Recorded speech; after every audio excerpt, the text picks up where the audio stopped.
As I had mentioned in other videos of this process of making this table, is that I consider the table a piece of sculpture that you can use as a table.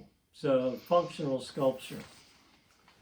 If we look at this one half of this, or actually this is about a third, because the base right now is in two parts and the top is also going to be sculptural. So there's three basic elements here, and this is 1/3 of it. I have the other in the vise here. I'm going to loosen it up.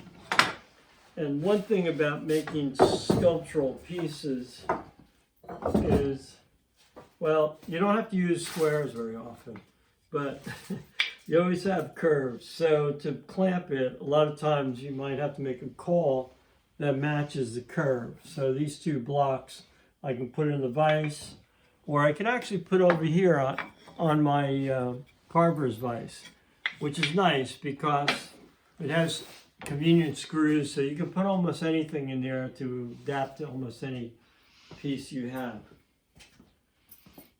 Now, one of the things I thought that I would like to show is going back to tapered connectors. On this end, we have a tapered connector already installed in this half. And on this side, we have the matching taper connector installed on this piece. Now, one of the pitfalls of doing something like this is if you work on one part a long time and sculpt it, and then work on the other part, but when you put them together, the sculpture doesn't work because they don't flow into each other. So the nice part with these connectors, and I'll loosen this up a little bit, we can test the fit. So this connector here, I can tap this out.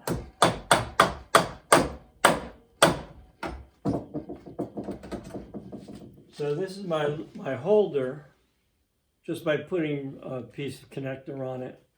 So we'll move that over. And so that I had something to clamp to the table. I have a screw here that fits into a bushing that's going to hold the glides, so that when I install the piece wherever, because most floors aren't dead level, and I like to put levelers under my pieces so I can level it out on installation.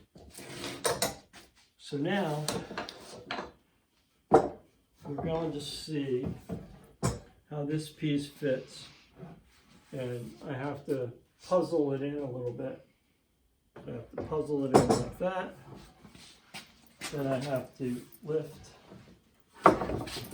Oops. I'll lift it in here like that. And now I can tap that in. You can see that. And now it gives me the opportunity to sculpt this together. Now on this side, I started the sculptural process. If we swing this around, let me move this out of the way a bit.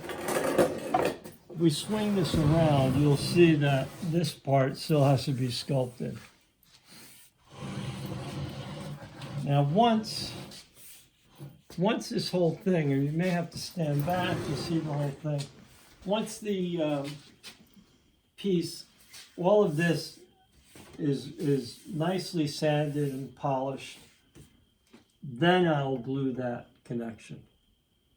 I'm not going to glue that connection until this is pretty much done. You see on this area, this part has to be shaped. This part has to be shaped. I like taking a cabinet scraper, which a card scraper, and I like, these are called hard lines. So I like to just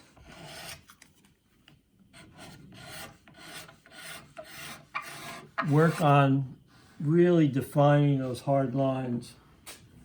Once I've got that all defined, then this is the front of it. But if we turn it around, this would equally work as the front. Let me get out of the way because I've ruined the look by having me there. And I can look around the piece and look at the ends.